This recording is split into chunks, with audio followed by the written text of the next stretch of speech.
It's impossible to overemphasize the importance of vaccination. We know these vaccines work and they work against the variants. We need to continue to encourage everyone who's 12 years of age and above to get vaccinated as soon as possible. And with the Delta variant rapidly spreading, obviously timing is of the essence.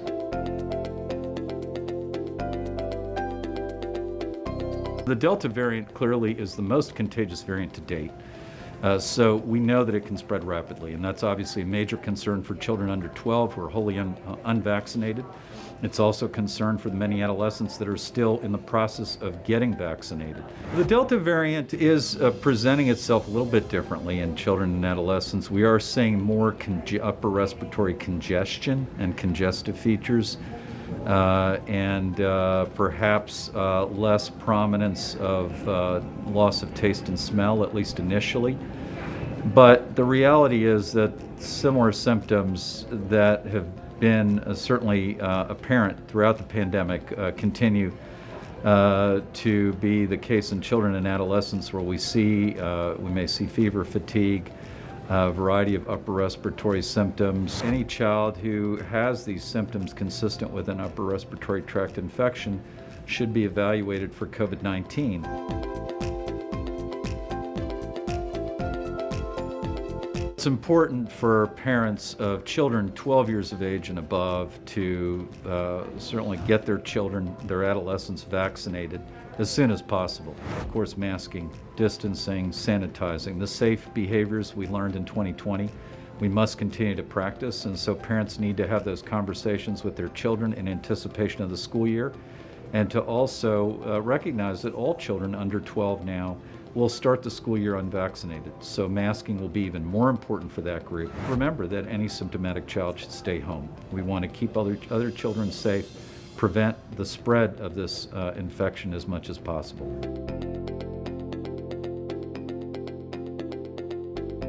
Texas Children's is one of a number of centers, elite children's hospitals who have been selected as centers for the pediatric vaccine trials nationally and globally as well.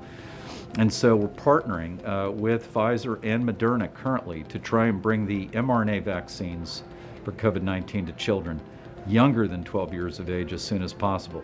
It is difficult to predict exactly. Our initial goal was sometime in September to have data compiled to bring to the FDA. But just recently, just this week in fact, there has been a request by the FDA for greater numbers of children to be enrolled in these studies at centers across the country. We expect that will extend the length of the trials, but hopefully by just a few weeks. So at this point, we remain committed to the fall, to the autumn of 2021. And so before the end of the calendar year, our first priority is to have vaccines available for children 5 to 11 years of age, children under 5 to follow that, which could be late 2021 or early 2022.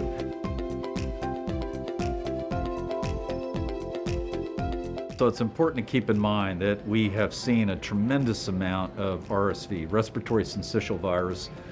This is a well-known cause of respiratory tract infections that can be very serious, that could lead to hospitalization, especially for young children with infectious diseases such as bronchiolitis. We have to keep in mind there are other respiratory viruses that are circulating and may cause infections. And although influenza has been a relatively minor story in 2021, we are certainly keeping an eye on the Southern Hemisphere and Australia to help us predict what might be in store for the fall and the winter. It remains very important to take a child who is sick with symptoms compatible with a respiratory tract infection, to consult with one's pediatrician, and to get testing as soon as possible if a child is symptomatic.